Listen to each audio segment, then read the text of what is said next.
adventure. Our first stop is going to be in Planada, California, camping behind the Vista for 5 days as we celebrate Carlos and Cara's wedding anniversary. Then we're headed off to Oregon, then to Idaho, then to Montana, and then Wyoming, then up through the Badlands. Gonna see those presidents that are up on the mountain. Our big adventure to New York. Well, given that late start, we didn't make it very far the first day, maybe 150 miles to Tehachapi, as you'll hear in the next little video, where I'm going to describe how we felt before we took off and where we're headed. So we're getting an early start because we didn't get a heck of a lot of sleep last night, but I feel good. I feel strong. I haven't actually felt as good as I felt yesterday, as much work and everything I've been doing in weeks. I just even say months. Yeah, months. So thank God. And so this is day 2.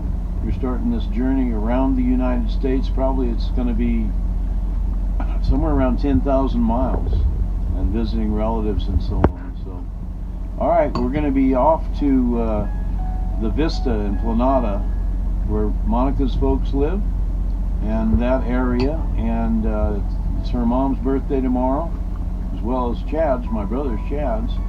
And we're going to be there for a few days, and then we're going to go to Laguna del Sol, which is a retreat that we go to up near the Sacramento area. We're going to spend a couple of weeks there, and then we head out to Oregon.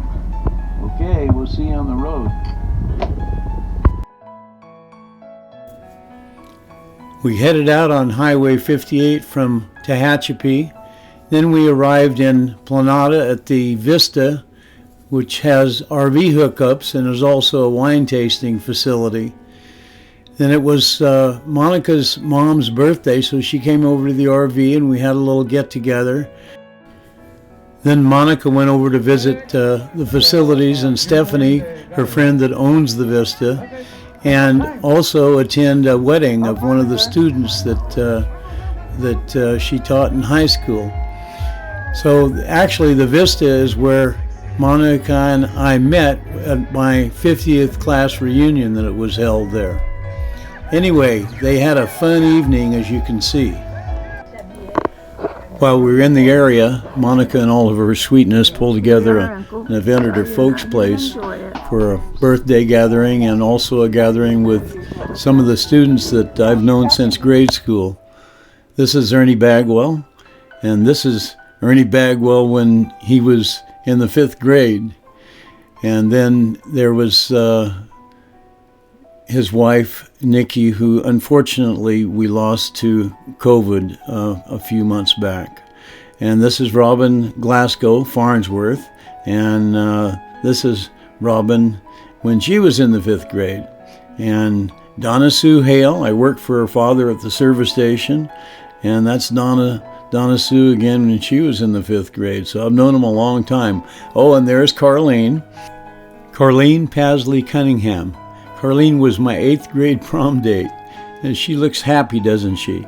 Anyway, we had a great reunion, and it was a nice kickoff for our trip. The next day we visited with my oldest cousin, Wendell and Trudy Daves.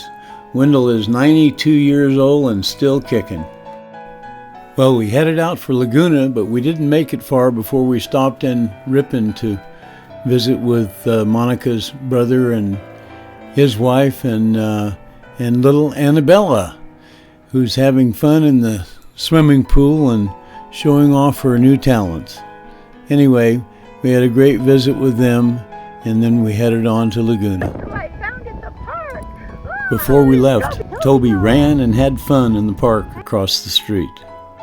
We arrived at Laguna in time to relax, have some dinner, visit with old friends, and walk around the lake. Laguna really is a magical place.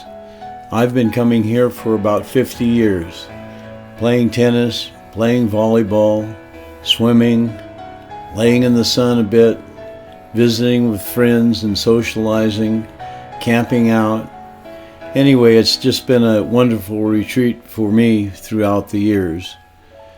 We spent about 2 weeks here gathering supplies from Amazon and preparing for the trip, the big trip, and our departure, which was on the 24th of June. So off we went. We headed north on Highway 99, and it didn't take us long before we were passing lumber trucks and getting into some real mountains. We're almost to Mount Shasta.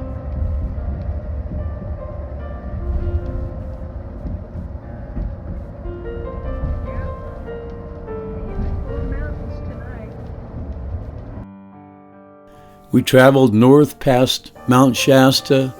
We spent the first night in a truck stop, and then the next day we arrived into Oregon. Our first planned stop in Oregon was Harrisburg. There's a shop there run by a couple of fellows that used to work on the manufacturing of our Monaco coach. So we pulled in next to the shop, and we ended up spending a couple of nights there while they were working on our slider. Anyway, the day that they were working on it, the next day we traveled over to the coast to Florence, Oregon, and it was really so much cooler over there. And we visited Monica's second cousin, Haley, and her little baby for a while, and then we traveled up and down the coast a little bit, and we stopped at Sea Lion Caves, and we just had a nice cool day and came back that evening, and they had a coach pulled out. We slept in it, and they started working on it again the next day. That afternoon, they showed us the defective rollers they found in the slider. About a $2,000 ordeal, but I had an extended warranty, thank God. Anyway, we bid them farewell, and we moved about 10 miles over to the Cummins dealer to have a full and complete service done on the RV. And while they were doing that, we went and spent some time in the park on the outskirts of Portland. Later that afternoon, after Cummins finished their work, we took off and headed to Salem, Oregon. That's Monica following me in the car for a while just to make sure everything was all right. In Salem, we stopped just for the evening at our Elks Club. Monica joined a membership at the Elks Club so that we could get reservations along the way. Anyway, I was able to shoot some pool that night. The next day we traveled to Umatilla, Oregon, which is in the northeast corner, not far from Walla Walla. And we spent the 4th of July there, actually.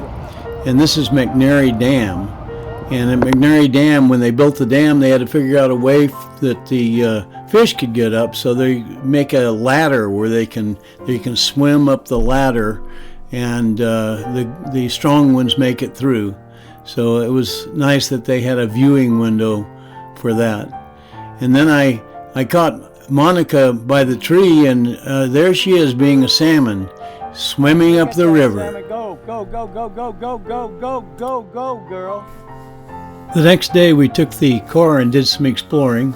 We drove about 30 miles or so, 35 miles to Pendleton, Oregon, where we visited the mill and the stores, and that was a very interesting experience. Well, the next day was the 4th of July, so we came back and spent a relaxing evening and looked at the boats coming in and going out, and prepared to leave the next day. You guys take care. Love and blessings. The next day we crossed the Columbia River and traveled up through the corner of Washington and then on east to northern Idaho and stayed at the Coeur d'Alene Elks Lodge for the evening. The next day, fittingly, we stayed in Clinton, Montana at the Tura RV Park. And I've been through Missoula on my bicycle when I did my bicycle trip back in 1979. We're headed tonight to Cardwell, where we're going to explore the Lewis and Clark caverns. We stayed at the Cardwell RV Park for the next couple of nights, and the next day Monica took a tour to Whitehall to the Lewis and Clark Caverns.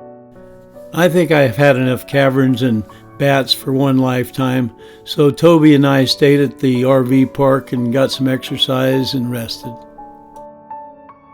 Heading out to Bozeman and then spending the night in Billings, and I wanted to show you the good, the bad, and the ugly. And there's Monica. She generally gets the job, the dirty job of the dirty dump. And this is the other deed that needs to be done along the way. That tow bar has to be connected to the front of the car. I know what you're thinking. Monica was dumping the duty, and so why is she hooking up the car? Well, actually, it's a good question. She's got the car But she knows how, and she does a great job at it. And somebody's got to watch Toby. But she So went too close, so now she... here we go. We're a little close, so I'm gonna have to. How about here? On the road next day, Toby took a little dip in the Missouri River and helped Mama Monica find some interesting rocks. We spent that evening that night at the rear of a Flying J. All right. Well, we had a great morning at the pictographs.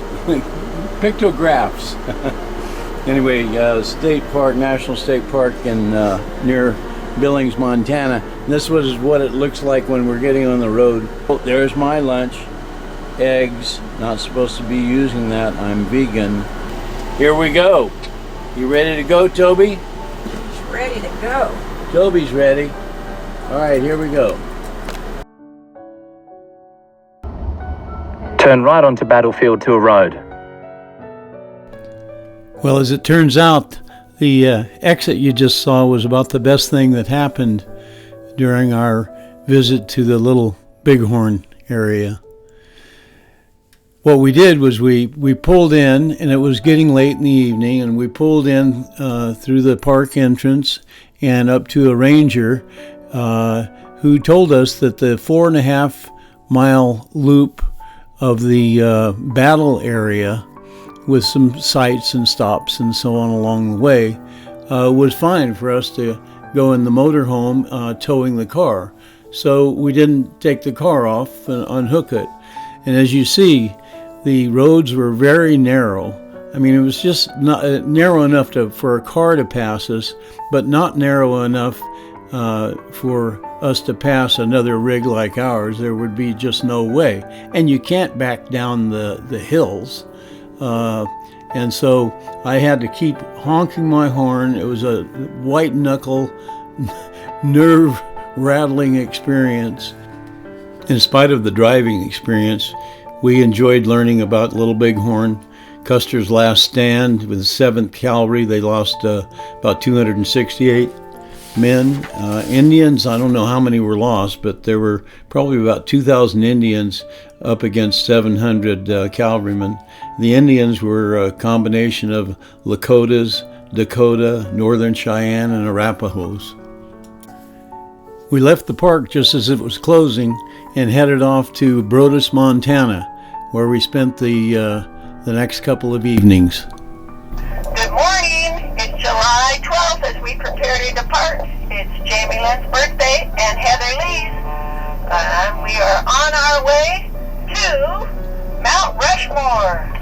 Yep, headed to Mount Rushmore today. Okay, there you go, Lee. Toby is saying goodbye to Wayside Campground in Brodus, Montana. All right, I think we're ready to go. Let's see what we got here. I've checked the bay doors, seat belt, headlights, lift the tag axle, satellite dish down. Monica's coming aboard, and we're off. We are. Of course, we had to stop in Sturgis. I hadn't been there since about 1999 when I rode my soft tail Harley-Davidson motorcycle to the motorcycle rally there. I looked into a motorcycle museum, saw a trike that was painted the same color, etc., than the motorcycle I rode there. Got a little rest, and then we got back on the road, headed toward Mount Rushmore. Early that evening, we arrived in the little town of Keystone, which is on Highway 16A. We were looking for the Mount Rushmore View RV Park, where we were going to spend the next week and using that as a hub to visit the Mount Rushmore Monument, the Crazy Horse Monument, and Custer State Park. Now I'm driving very, very slow through town, looking on the left side for this park to turn into, and there are busy businesses on the right and left and cars passing us. I don't see it at all. So we get up, which is a little too far because we're going up a hill, and I pull off to the right. I know it's got to be back there somewhere, and I don't want to take the chance of not being able to turn around in front of me. I ended up pulling in to a little strip mall and doing a turnaround. I couldn't even believe I was able to accomplish it, but you see it right here. Well, that Rushmore View Motorhome Park ended up to be a combination of hotel, motel, and RV park, so it was no piece of cake getting into that either. But we did enjoy it as our home for the next week or so, and that first day, of course, we went to and visited Mount Rushmore, and then even went back the next day. I'll just let this run for a few minutes on the building of and the monumental project of Mount Rushmore. It was conceived of in 1925 to be built in those hard granite rocks. And the final Roosevelt unveiling was in 1936. They used about 400 men during that period of time. Of course, they were, some of them worked for a while and then quit. It was very tough work. And fortunately, there weren't any deaths. Maybe a few injuries, but no deaths. I'm not sure what I think about defacing that beautiful natural granite to make a monument to a few presidents, but anyway, they did it, and it is a sight to see. And if anyone's going to be up there, then guess who it should be? Just interjecting a little levity here, but anyway, anyone else that might have wanted to be up there can just eat their heart out. Keystone was founded in 1891 around a gold claim that was staked in that area. They named the mine Keystone after some folks from Pennsylvania, the Keystone State. We enjoyed walking tours and learning the history of the area. Today's July 14th, and we're headed out to do a tour, a loop of the whole area. There's Native American activities around Mount Rushmore and the surrounding vicinity. We're off to see the Crazy Horse Monument and to see ceremonial Indian land and cultures. All right.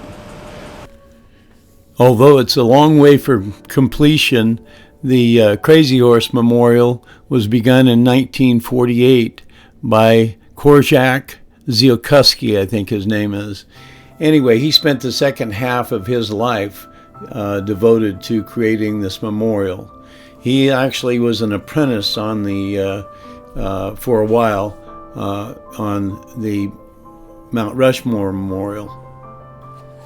He worked over 30 years on the project until his death in 1982. He was only 74 years old. But he had written, by carving Crazy Horse, if I can give back to the Indian some of his pride and create a means to keep alive his culture and heritage, my life will have been worthwhile. Crazy Horse is the largest mountain carving in progress, and when it's completed, the The height of the Indian's head will be 87 feet, and the president's on Mount Rushmore are 60 feet. Crazy Horse and Custer State Park are both within about 20 miles of the Mount Rushmore area. So anyway, we got to enjoy the drive around the park. It was a little inclement weather, and a couple of asses took over the road, but we had fun and saw a few buffalo, and it was a great way to end our stay at the Mount Rushmore area. Before we leave, I wanted to share Monica's video of the Gideon Tunnel, which is one of 3 tunnels on the Needles Highway, which connects Mount Rushmore and Custer State Park. We got an early start that next morning, leaving Keystone and heading toward the famous Wall, South Dakota, Wall Drugs, where there's also, right in that area, the Badlands National Park. Well, this is the big deal here. Here we are after all those signs at Wall, South Dakota, the Wall Drug Store. Well, Monica's gonna go get Toby in the stagecoach. Oh, there she goes. All right, and here we are. Oh, here's Clint. He's doing a ride. Well, I guess I decided that my back wasn't screwed up enough, but we had some fun. We unhooked the car in Wall, left the motorhome there, and then went about 16 miles to the Minuteman RV Park, where we're going to spend the evening. It was from there that we started the historic Badlands National Park loop, but not before Monica befriended and talked to a young girl at the Minuteman site. Look at this. She's wearing this cool vest, Annabella, and that's what you get for being a junior park ranger. And then tell us about these. How'd you get those? I had to do books. You do books. Monica does a great job encouraging her little 3-year-old niece along with the way with these inspirational videos periodically. Nearby there, we began the 38-mile Badlands National Park loop. This is another one of those awesome places on Earth where Mother Nature has sculpted such a beautiful landscape. It all began about 80 million years ago when the prairie shale, which is the bottom layer of Badlands, was laid down by the Great Inland Sea. And about 35 million years ago, the rivers and streams running downhill from the Black Hills spread sand and mud and gravel on the area. And then there was volcanic activity, and it originated in the Rocky Mountains to the west, and it poured a great quantity of the wind-borne ash onto the plains in South Dakota. And for a few more million years, the land built up faster than it was eroded away, and then the balance changed, and the wind and water went back to work to create the geological wonderland that you see here.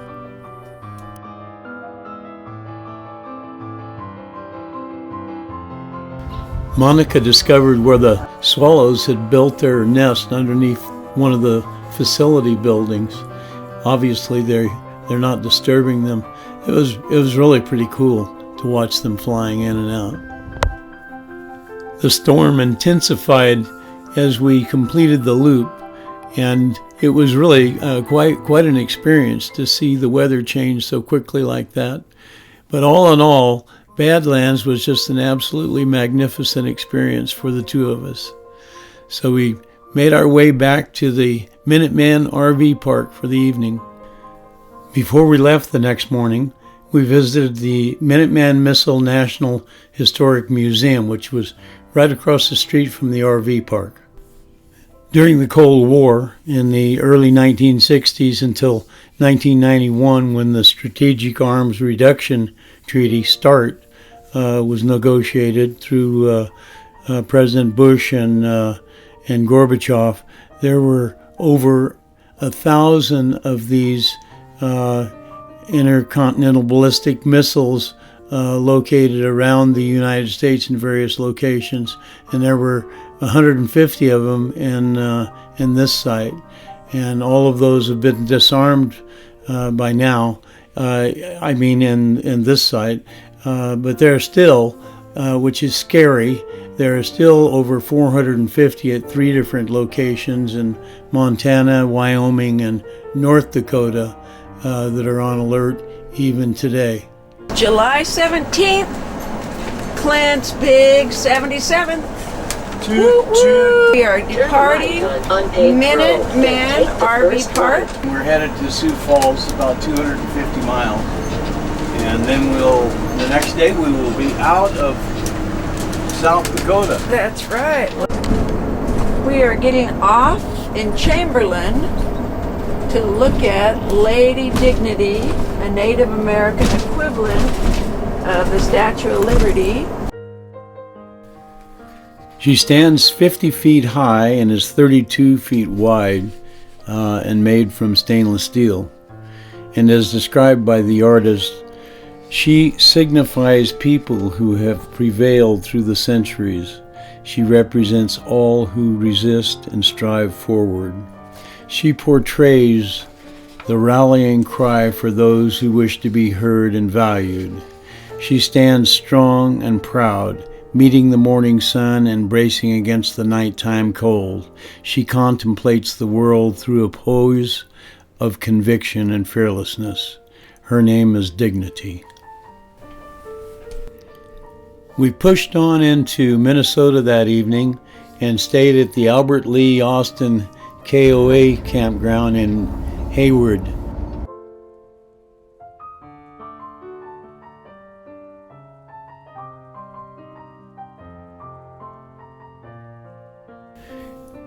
The next day I went into town and got a sorely needed haircut. Well, here's the other part of the trip you don't generally see. Prep to take off here. Monica's getting things ready inside and Toby's getting ready to take off. Well, we didn't hang around to eat much cheese in Minnesota. We took off and drove and had a very long day, but headed right into Milwaukee, Wisconsin, where we stayed at the fairground. And then the next day, we went and visited the Harley-Davidson Museum. While I toured the museum, Monica walked around the grounds and kicked back and relaxed a little bit with Toby. That's usually the way it went when we went to museums. We had to trade off watching Toby. I've owned several Harley-Davidson motorcycles and actually have a photograph here with Willie Davidson when I was on the Liberty ride from Washington, D.C. to New York City. Harley-Davidson originated in 1903 and was the only surviving motorcycle company from the several that were created during that period. They've delivered mail, packages. They were very instrumental in the Second World War, and they even now make an electric motorcycle. Okay, we're going to leave part 1 here at the Harley-Davidson Museum in Milwaukee, and we'll pick you up again in Milwaukee when we visit the bronze statue of the Fawns. I know you were ready for a break, so we'll see you soon.